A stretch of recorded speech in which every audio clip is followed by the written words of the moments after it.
In today's video, I'm going to teach you how to add lists and cards in Trello. By the end, you'll know the simplest way to structure a Trello board so you can turn ideas into organized, trackable work. Trello is built around two building blocks, lists and cards. Think of lists as columns that represent stages or categories like to do, doing, and done.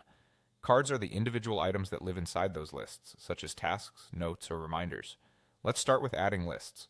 Open your board and look to the far right of your last list. You'll see a button that says plus add another list. Click it, then type a clear, descriptive name for your new column. Short, action-oriented names work well because they make scanning your board fast and intuitive. If your board is brand new and empty, you'll instead see plus add a list. Click that, give your list a name, and you're set. You can repeat this process to create as many lists as you need. A helpful tip here, don't worry about getting it perfect on the first try. You can rename a list anytime by clicking its title, and you can rearrange lists simply by dragging them left or right until the flow matches how you work. Now let's add cards, which are the individual work items you'll track within a list. Open any list and look at the bottom for plus add a card. Click it, type the card name, and press enter.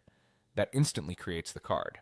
If you have several items to add, keep typing and pressing enter after each one. This lets you add multiple cards rapidly without breaking your focus.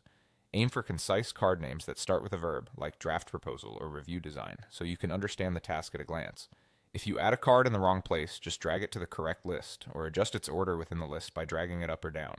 As you build your board, you might find it helpful to group related cards together and keep the most important items near the top. You can always revisit your lists and refine their names or sequence as your workflow becomes clearer. The beauty of Trello is that everything is flexible. Create the lists that reflect your process, and then fill them with cards that represent real, actionable work.